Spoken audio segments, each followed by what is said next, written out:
Assalamualaikum warahmatullahi wabarakatuh dan selamat sejahtera. Hari ini saya akan menunjukkan cara-cara membuat peta 11 JFS. Sebenarnya peta 11 JFS kita boleh buat tanpa menggunakan kos. Okey, contohnya macam sekarang kita boleh menggunakan whiteboard ini dan sesuai untuk digunakan di dalam kelas. Untuk melukis peta JFS, kita perlu melukis kotak.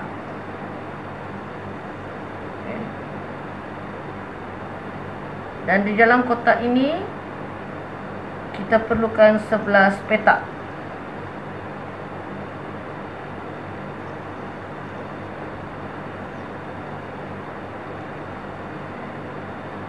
Di atas ini adalah untuk jumlah dan peta ini adalah untuk bilangan 1.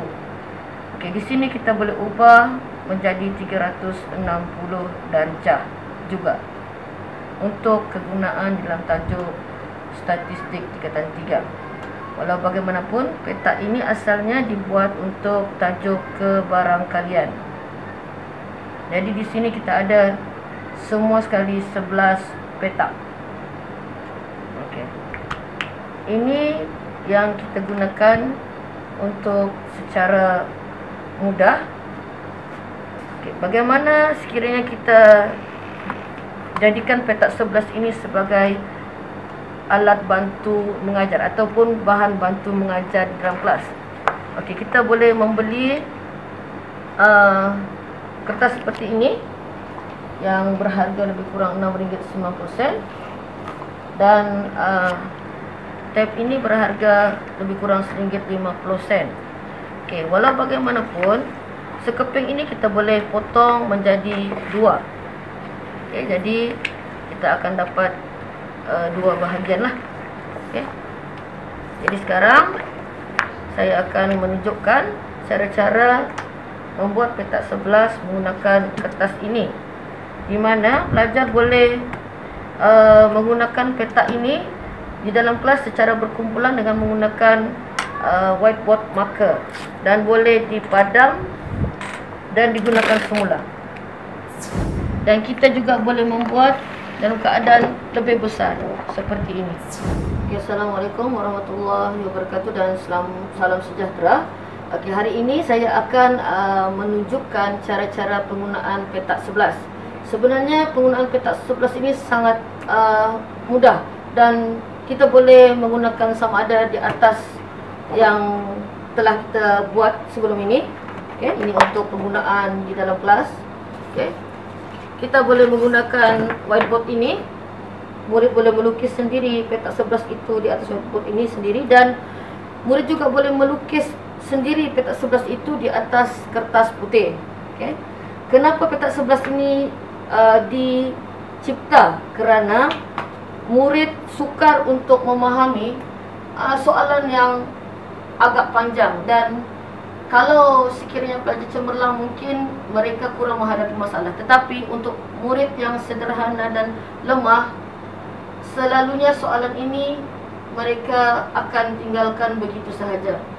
Tetapi setelah kami menggunakan peta 11 ini selama lebih kurang setahun, kami mendapati bahawa peta 11 ini telah membuatkan murid belajar.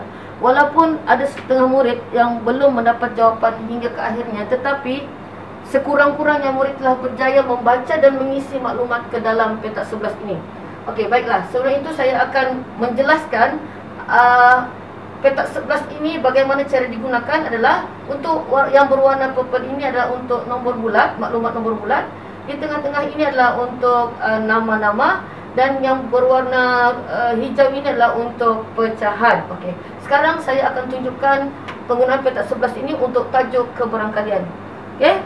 Kita boleh gunakan, kita lekat di sini. Okey, kita boleh lukis di dalam PowerPoint berbagai-bagai kaedah. Okey, untuk menggunakan peta 11 ini. Okey, baiklah. Kita teruskan kepada penggunaan peta 11. Okey, mari kita tengok apa nama-nama yang ada di dalam ini.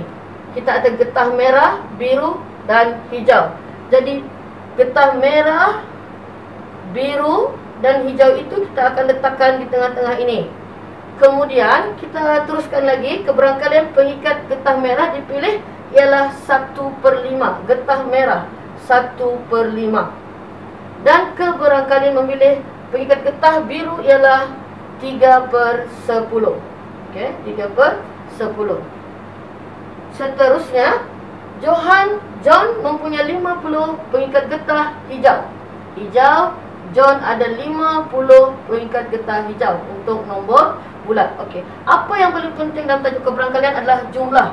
Jadi bagaimana kita mendapatkan jumlah di sini adalah kita mesti mencari kotak yang penuh ketiga-tiga. Okey. Tetapi di sini kita belum nampak lagi kotak yang penuh ketiga-tiga. Jadi bagaimana caranya?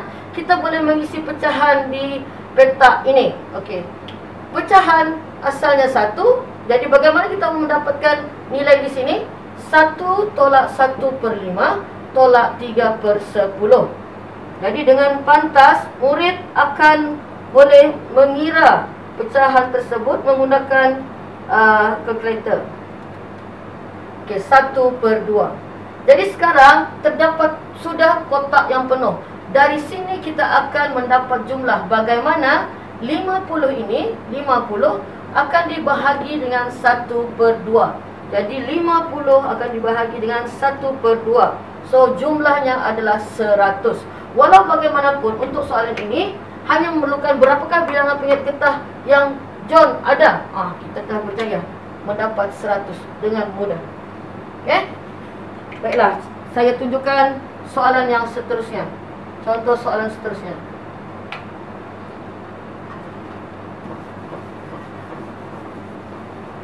Okay.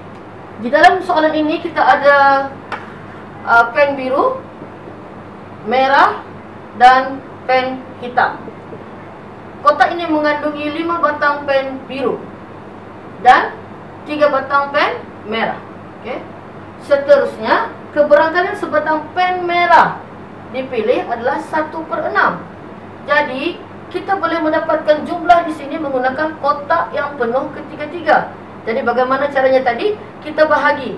Nombor bulat dibahagi dengan pecahan. Jadi 3 dibahagi dengan 1/6 bersamaan dengan 18. Jadi soalannya adalah cari keberangkalian pen hitam yang dipilih. Bagaimana kita mencari pen hitam di sini? Kita boleh tolak terus di kotak ini. 18 tolak 5 dan tolak 3. Jadi kita akan dapat 10. Bagaimana kita mendapat keberangkalian untuk pen hitam ini adalah nilai jumlah pen hitam adalah sebanyak 10 dibahagi dengan jumlah 18. Jadi di situ kita akan mendapat jawapan 5/9 dengan mudah. Sekarang saya akan menggunakan bagaimana petak 11 ini boleh membantu murid dalam tajuk carta pai, soalan masalah. Selalunya murid sangat sukar untuk menyelesaikan soalan ini kerana sama seperti tajuk keberangkalian tadi, ayatnya yang sangat panjang dan banyak maklumat yang harus mereka pahami. Jadi mari kita tengok di sini. Oleh kerana ini adalah carta pai 360 darjah, kita boleh ubah satu ini kepada 360 darjah untuk kemudahan murid. Okey, kita tengok soalan di sini. Diberi sewa bulanan rumah. Jadi di sini nama yang kita akan letak adalah mungkin sewa lain-lain pengangkutan dan makanan. Tetapi di sini kita ada sewa diberi 250. Itu maklumat yang ada. Dan sekarang kita diminta hitung jumlah perbelanjaan bulanannya. Jadi kita harus mendapatkan nilai di sini supaya ketiga-tiga kotak ini berisi. Jadi kita tengok maklumat sewa di dalam ini. Okey, kita ada 75 darjah. So 75 darjah per 360. Jadi untuk mendapatkan jumlah sama seperti tadi, kita tolak kita bahagi 250 dibahagi dengan 75 per 360. So kita akan bahagi 250 bahagi 75 per 360, 1200. So murid akan mudah mendapat jawapan. Dan saya akan bagikan satu contoh lagi. Okey, dan soalan catapan ini juga sebenarnya ada di dalam soalan kertas 1 SPM. Okey. Yang mana murid-murid kelas yang di belakang selalunya tidak akan mencuba soalan ini kerana ayat yang panjang.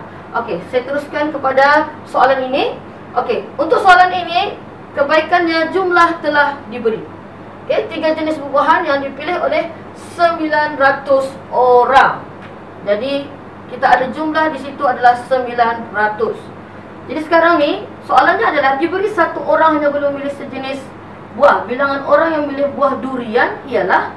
Jadi sekarang kita diminta mencari untuk durian. Durian. Okay. Jadi perkara yang penting sekarang, berapakah darjah untuk durian di sana? So 360 ditolak dengan 120, ditolak dengan 100. 120 tolak 100. 360 tolak 120 tolak 100 bersamaan dengan 100. 140 per 360. Jadi bagaimana kita mendapatkan bilangan durian? Sangat mudah. Di sini kita akan darab dengan jumlah. Jadi 140 per 360 didarab dengan jumlah. Okay, jadi kita akan menengok bilangan durian bersamaan dengan 350.